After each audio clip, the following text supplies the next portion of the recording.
Hi, അപ്പോൾ ഇന്ന് എങ്ങനെയായിരിക്കും നിഫ്റ്റിയുടെ അപ്ഡേറ്റ് വരുന്നത്? അതിന് മുൻപ് ഇന്നലെ നിങ്ങളുടെ ട്രേഡ് എങ്ങനെയുണ്ടായിരുന്നു ഒന്ന് കമന്റ് ചെയ്യുക. കാരണം എന്താ വെച്ചാൽ ഇന്നലെ വീണ്ടും നിഫ്റ്റി ഒരു അപ്സൈഡ് മൂവ്മെന്റിലാണ് ക്ലോസ് ചെയ്തിരിക്കുന്നത്.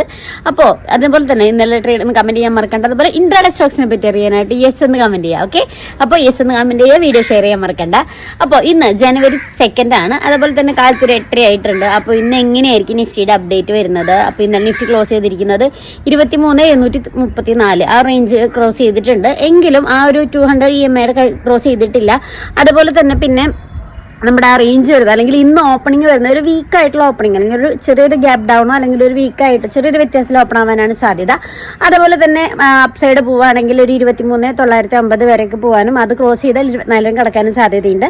പക്ഷേ താഴേക്ക് പോയി ഒരു 23,550 ആ ഒരു ഇതിലേക്ക് കടന്നാൽ പിന്നെയും താഴേക്ക് പോകാനാണ് സാധ്യത. അപ്പോൾ ശ്രദ്ധിച്ച് നല്ലൊരു ട്രേഡ് നിങ്ങൾക്ക് കിട്ടട്ടെ. അതുപോലെ ഡെയിലി ഇൻട്രാഡേ സ്റ്റോക്സിനെ പറ്റി അറിയാൻ അല്ലെങ്കിൽ പേജ് ഫോളോ ചെയ്യുക. ഇൻട്രാഡേ ബേസിക്സ് പഠിക്കാനായിട്ട് താഴെ നമ്പറിൽ ഹായ് എന്ന് വാട്സ്ആപ്പ് ചെയ്യാൻ മറക്കണ്ട. അപ്പോൾ ബൈ.